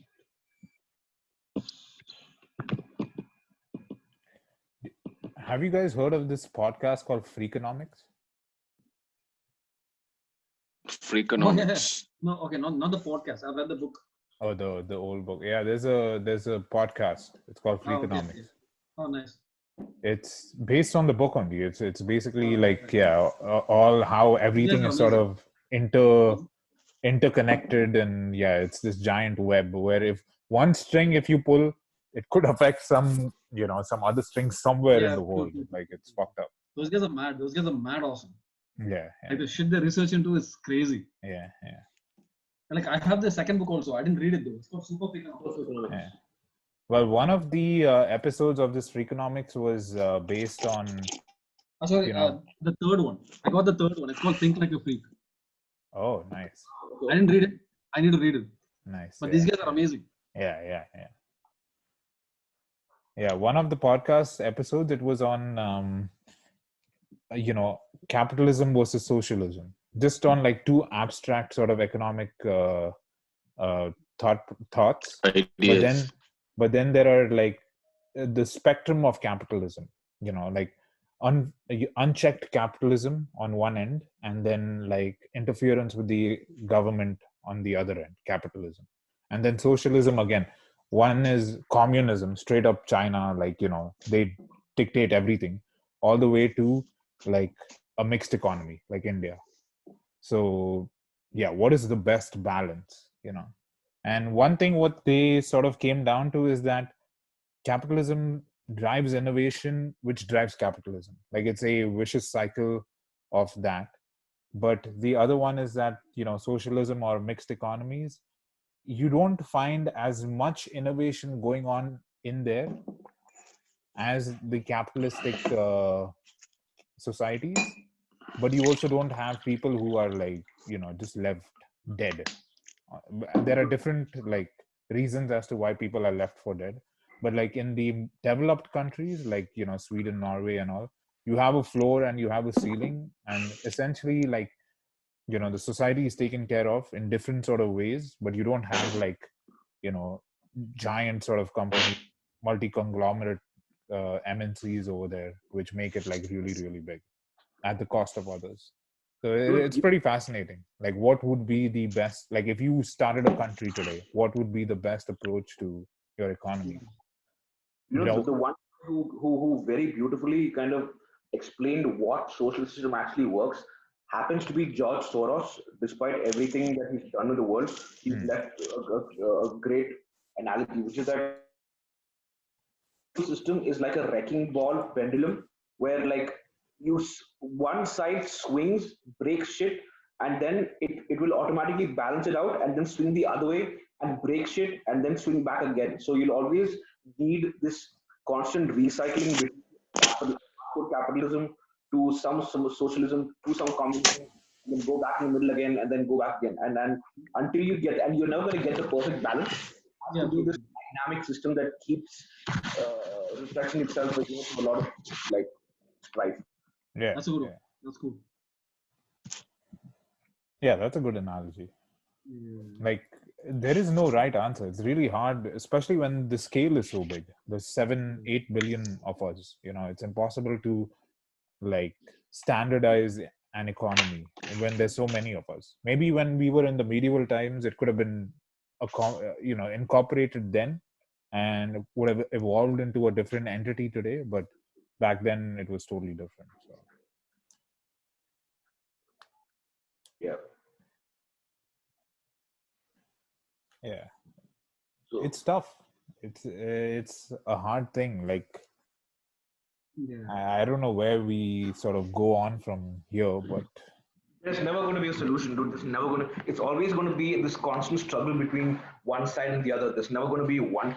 Utopia is never going to yeah. happen. I mean, the Yeah. problem is You that it's just all pick a ideas. side, Yeah, dude. that's the thing. You pick a side. You stand on this side or you stay on the other side. You can't. It's highly difficult to have both your legs on either side. Then it doesn't just work. But there's no solution like that. No, it's not just about getting a solution immediately. It's about taking a step towards it, as in even at an individual level or at a school level or a corporate level, and as in basically doing what we can. You know, Yeah, like, of course. like whatever it may be. It may be something silly, whatever. Like just basically it should reflect to every part of society, not just Bezos or Musk also. Everyone, but obviously them. Like they have the most owners. Like the major part of the work should be done by them. Then everyone else should do their own tiny part. You know, like Yeah, yeah. so. It's not Okay, like there's 4 minutes left in this call. Do you guys want to come back for one more, or I'm going to call it, dude. you're gonna call it? Yeah, I'm Okay. gonna call it too. But Okay. I believe you're recording these sessions, right? Yeah, I'm recording it. who's recording? Good. Like keep it in a file. Like You're we recording need to. Yeah, I'm recording Yeah. it. Yeah, Recording. He's recording these sessions and all. yeah. Oh, yeah. nice. So, We're going but to show you. on a good note, I like the fact that there's this healthy debates happening on this Yeah, that's platform good. now. Yeah, That's yeah, good. yeah, Like bouncing off some ideas. yeah. Yeah, that's what me, Ruben and Ashwin do like when we get drunk also. Like it's hardcore. It gets into fist fights at some point. Yeah. I mean, that's the thing when you are talking about ideas. Like people have their own ideas, and people will fight for Yeah, it. So. they're like for and against, but still, it's all amongst us. It's all in a healthy. It's all Way. taken in a healthy Yeah, manner. yeah, So, yeah. okay. Yeah. Yeah. So See, I this is mean, good. how we Capitalism were is talking socialism. right now is, when you're on the other side of being a billionaire. If one of us become a billionaire, I'm sure our thought process would change, man. Like Yeah, definitely. yeah, Like, it's fuck them. yeah, Poor. Like yeah.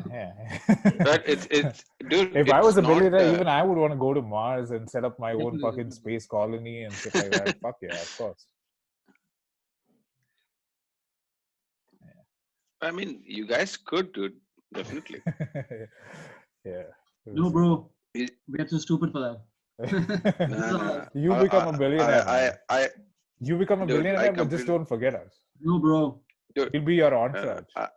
We wake up at 8. I come back at 6. I completely disagree to that statement, Ruben. I think That's very cute. I think that's very cute of you.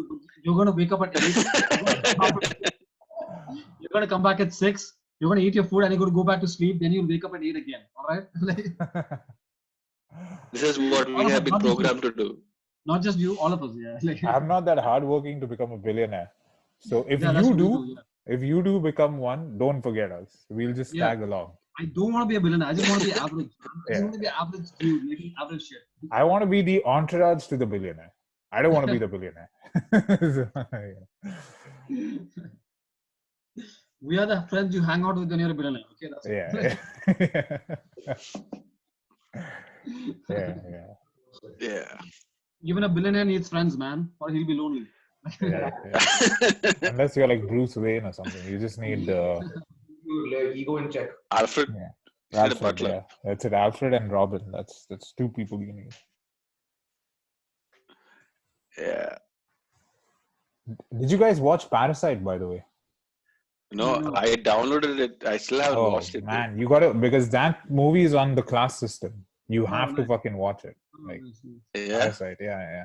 In the Korean society, their class system: the rich, the middle class, and the super poor. So like it's Oh, okay. Yeah. I'll do that. yeah, you should watch it. Yeah. We'll reconvene next week to talk about it. Sure. Definitely. Assignment for the week. Huh? Assignment for the week. Yeah, assignment for the week. Assignment for the If week. you guys yeah. need a link, I'll Like- send it to you also. Sure. Go ahead. This is the Rajma experience. Yeah. The RAJMA. Okay, less than a minute left, so I think we should say our goodbyes. Hi, bro. All right. All right. All right. Peace out. Peace out, guys. Next Saturday, I'll be there with a joint. Yeah, done. Sure. Peace. Sure. Peace. Sure. Peace. Bye. Good night. Bye. Bye. Bye.